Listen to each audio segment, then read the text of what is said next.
കഴിഞ്ഞ ദിവസം ഒരു പയ്യൻ ഒരു ഹെഡ് മാസ്റ്ററെ നോക്കിയിട്ട് വെളിയിൽ വെച്ച് കണ്ടു കഴിഞ്ഞാൽ ഇയാളെ ഞാൻ കൊല്ലും എന്നൊക്കെ പറഞ്ഞതായിട്ട് നമ്മളെല്ലാം സോഷ്യൽ മീഡിയയിലും പത്രത്തിലും എല്ലാം കണ്ടുവല്ലോ. അതായത് സ്കൂളിൽ മൊബൈൽ കൊണ്ടുവരാൻ പാടില്ല. അപ്പോൾ ഈ പയ്യൻ മൊബൈൽ കൊണ്ടുവന്നത് സാറ് പിടിച്ചു വെച്ചു. അതാണ് ഇതിൻ്റെ ഒരു കാര്യം. അപ്പോൾ ഞാനിങ്ങനെ മീഡിയയിൽ ഇങ്ങനെ നോക്കിയിരിക്കുകയാണ്, ഈ പയ്യന് വല്ല ശിക്ഷയും കിട്ടിയോ.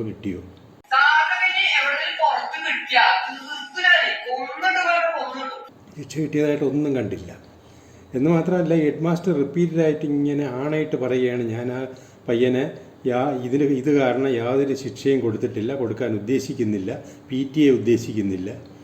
പിന്നെ ഈ വീഡിയോ ലീക്ക് ചെയ്ത് പ്രസ്സിന് പോയത് അത് സ്കൂളിൽ നിന്നേ അല്ല, ഞങ്ങളുടെ ആരുടെയും തെറ്റല്ല. ഇങ്ങനെ അയാളങ്ങ് പ്ലീഡ് ചെയ്യുകയാണ്.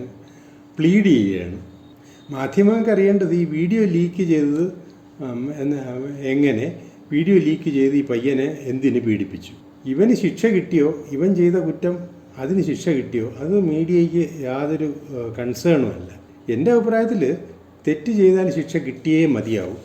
അത് തെറ്റ് ചെയ്തതിൻ്റെ കാരണം എന്തോ ആയിക്കോട്ടെ, അത് ചിലപ്പം അവൻ്റെ മാനസിക അസ്വാസ്ഥ്യമാവാം, സോഷ്യൽ ഇഷ്യൂസ് ആവാം, അല്ലാന്നുണ്ടെങ്കിൽ ഈ പറഞ്ഞ മാതിരി അയാളുടെ ആ പർട്ടിക്കുലർ മൊമെൻറ്റിലുണ്ടായ ഒരു മാനസിക സമ്മർദ്ദം എന്തോ ആയിക്കോട്ടെ.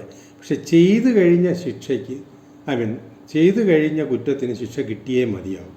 ശിക്ഷ കിട്ടാതെ ഒരു കുറ്റം ചെയ്യാം എന്നുള്ള ഒരു ഐഡിയ ഒരിക്കലും ഒരു കുട്ടിക്ക് കൊടുക്കാൻ പാടില്ല. അപ്പോഴേക്കും കുറേ ആൾക്കാരിങ്ങനെ പറയുന്നുണ്ട്, ഈ പയ്യൻ മാപ്പ് പറഞ്ഞു കഴിഞ്ഞു, ഇനി എന്തിനാണ് അയാളെ ഇട്ട് പീഡിപ്പിക്കുന്നത്, ഇനി എന്തിന് ശിക്ഷ. മാപ്പ് പറയുന്നതും കുറ്റം ചെയ്യുന്നതുമായിട്ട് യാതൊരു ബന്ധവുമില്ല. നിങ്ങൾ ഒരു റെഡ് ലൈറ്റിൽ വണ്ടി നിർത്താതെ ഓടിച്ചു പോയി, എന്നിട്ട് ചെന്ന് മാപ്പ് പറഞ്ഞു കഴിഞ്ഞാൽ ഫൈൻ കൊടുക്കാണ്ടിരിക്കാൻ പറ്റുമോ? തെറ്റ് ചെയ്തത് തെറ്റ് തന്നെയാണ്, അതിന് ശിക്ഷ കിട്ടിയേ പറ്റും. മാപ്പ് പറയുന്നതും അയാളുടെ ഒരു റിപ്പൻറ്റൻസ് ഇനി അയാൾക്ക് നല്ല ബുദ്ധി തോന്നാൻ വേണ്ടിയിട്ടാണ്. അല്ലാതെ ഈ ചെയ്ത തെറ്റിൻ്റെ പണിഷ്മെൻറ്റിൽ നിന്ന് രക്ഷപ്പെടാൻ വേണ്ടിയിട്ട് മാപ്പ് ഒരു മാർഗമേ അല്ല.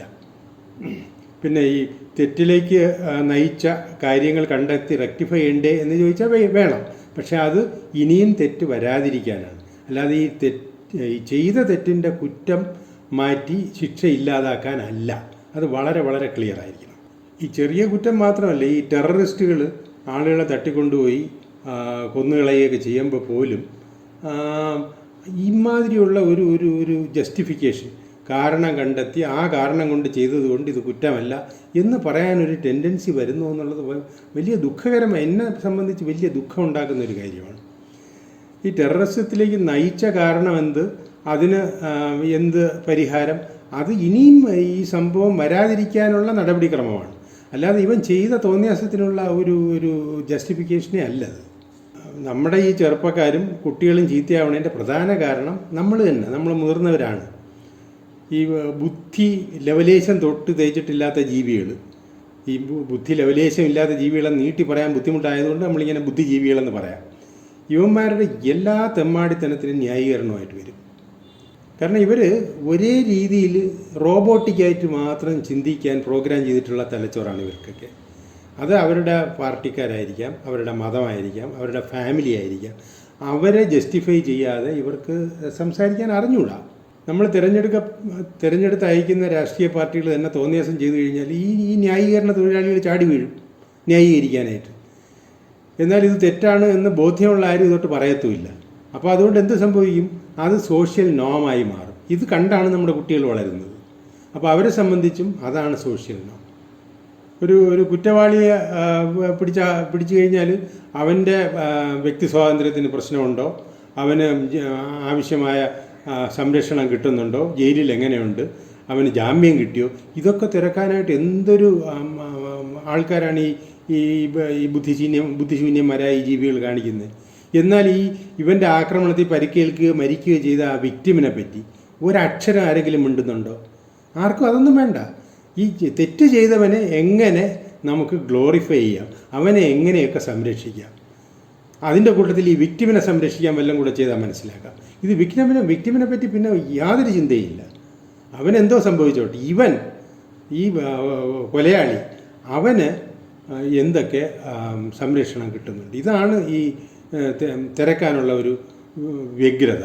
നമ്മുടെ സമൂഹത്തിൽ നോക്കിയാൽ ഈ പറഞ്ഞ മാതിരി ഇംഗ്ലീഷ് പറയാൻ അറിഞ്ഞുകൂടാത്തവന് ഇംഗ്ലീഷ് PhD കിട്ടുന്നു, പിന്നെ BCom പാസ്സാകാത്തവൻ MComന് അഡ്മിഷൻ വാങ്ങിക്കുന്നു, ഇലക്ഷന് മത്സരിച്ചിട്ടേ ഇല്ലാത്തവൻ യൂണിവേഴ്സിറ്റി യൂണിയൻ കൗൺസിലർ ആവുന്നു.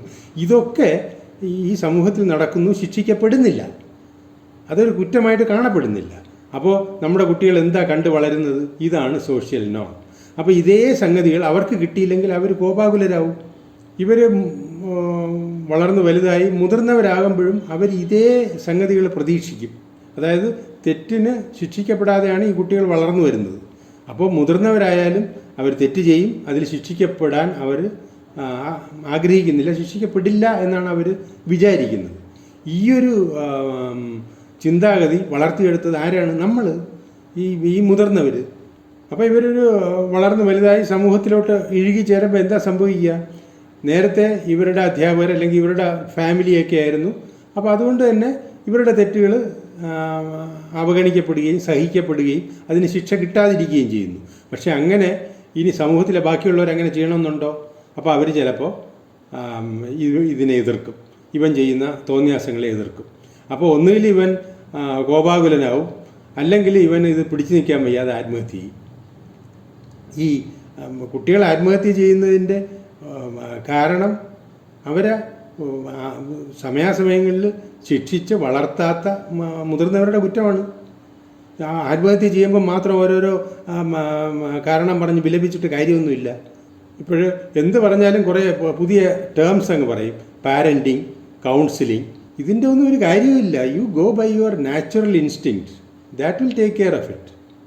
ഇപ്പോൾ ഉദാഹരണമായിട്ട് എൻ്റെ കൊച്ചുമോൻ, അവന് 2.5-3 വയസ്സുള്ളപ്പോൾ അവൻ്റെ ചാനൽ മാറ്റിയതിന് അവൻ TV-യുടെ റിമോട്ട് എടുത്ത് ഒറ്റ എറി. എൻ്റെ ഇൻസ്റ്റിങ്ക്റ്റീവ് റെസ്പോൺസ് ഒറ്റ അടിയാണ്, നല്ല അടിയാണ്. അതോടെ കുറേ കരഞ്ഞു. ഞാനതിന് സമാധാനിപ്പിക്കാനൊന്നും പോകുന്നില്ല. അത് കഴിഞ്ഞ് ഇതാ ഇപ്പോൾ അവന് 7 വയസ്സായി, ഇതുവരെ അവൻ പിന്നെ റിമോട്ട് എടുത്ത് എറിഞ്ഞിട്ടില്ല.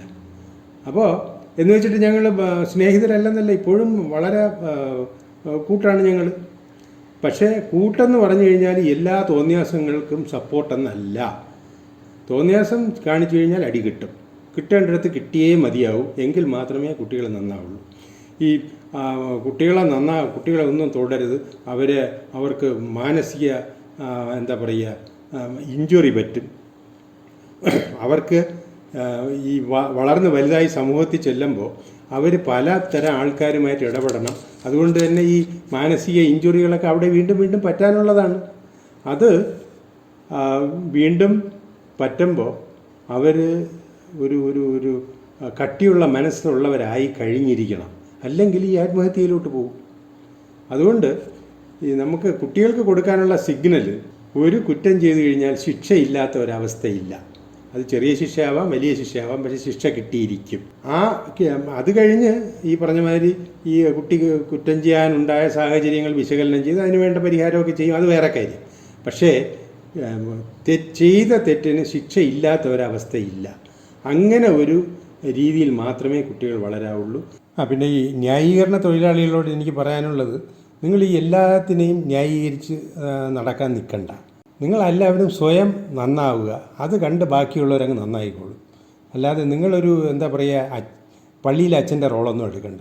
Thank you.